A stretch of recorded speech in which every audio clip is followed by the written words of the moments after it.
Ready to dig into some serious brainpower from history? Buckle up, because today's deep dive takes us back to 13th century Persia. We're talking about a guy named Nasir Al Din Tusi, someone you might not have heard of, but man, his story is one for the books. This guy was the definition of a multi-talented genius. I mean, we're talking astronomer, mathematician, you name it. He was knee-deep in it all, pushing the boundaries of what people thought they knew back then. And get this, it wasn't just about racking up achievements for him. Tusi was about connecting the dots, seeing how all these different areas of knowledge played together. Like, he wasn't just content with knowing the math behind the stars, he wanted to build tools to actually observe them to prove his theories right. Absolutely. That's what made him so impactful. He wasn't satisfied with just theory. Tusi was all about rolling up his sleeves and getting practical, using math to understand the universe, and then inventing tools based on those calculations to observe it even better. Speaking of understanding the universe, let's talk about Tusi's astronomical work. This guy literally wrote the book, or at least a very important book, that shook things up back then. Right. Imagine trying to make sense of the planets and stars without all the tools we have today. It was a puzzle, and not everyone agreed on how the pieces fit.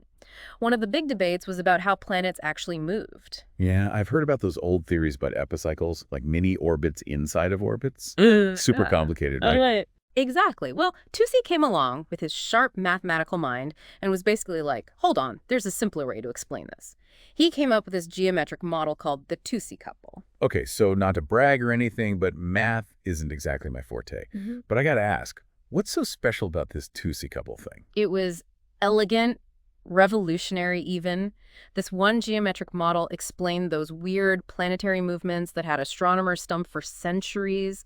It's like finding that missing puzzle piece that suddenly makes everything clear. So it's not just about crunching numbers for Tusi. It's about finding elegant solutions to complex problems.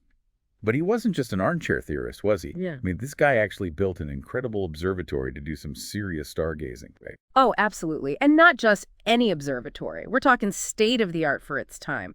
He understood that to really understand the universe, you got to observe it, collect data, test those theories. It's like that saying, right? Seeing is believing. He had the math down, and he wanted to see those calculations come to life in the night sky. Exactly. And that dedication to observation, it laid the groundwork for what we know as the scientific method, something that wouldn't really take off for a few more centuries. Mind-blowing, right? But his genius didn't stop there. Let's talk about his contributions to math, particularly trigonometry. For many, it might bring back some not-so-fond high school memories, but Tusi's work on this was seriously next level. Oh, yeah. He took what the Greeks and Indians had figured out about triangles and angles and pushed it even further, especially when it came to spherical trigonometry. Basically, triangles on spheres, like, the Earth. Okay, I am trying to imagine triangles on spheres, and honestly, my brain's kind of hurting. But I get it. It was groundbreaking stuff. But was it just theoretical, or did it have real-world applications back then? Oh, totally practical. Think navigation, astronomy, even architecture.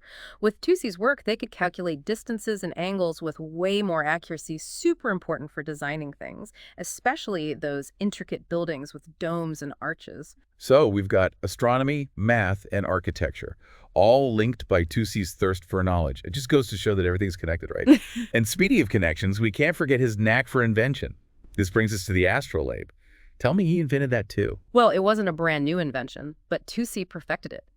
Picture this, a handheld model of the universe with all of these intricate dials and markings. You could use it to calculate the positions of stars, tell time, even figure out your latitude. Talk about a multi-purpose tool. It's like the ancient version of those stargazing apps, right? Exactly. And none of it would have been possible without Tusi's deep understanding of math and astronomy. So we've covered a lot, from shaking up the world of astronomy to pushing the boundaries of math and inventing mind-blowing tools. With all that in mind, what would you say is Tusi's biggest legacy? His impact is enormous. His writings weren't just forgotten after he died. They became the textbooks for centuries. Scholars all over the Islamic world, and get this, even Europe during the Renaissance, relied on his work. Wow, his influence reached way beyond his own time. And to think, most people have never even heard his name. It really makes you think about those overlooked figures throughout history. People like Tusi who shaped our understanding of the world but don't always get the spotlight. It's like we're only scratching the surface of history's greatest minds, right?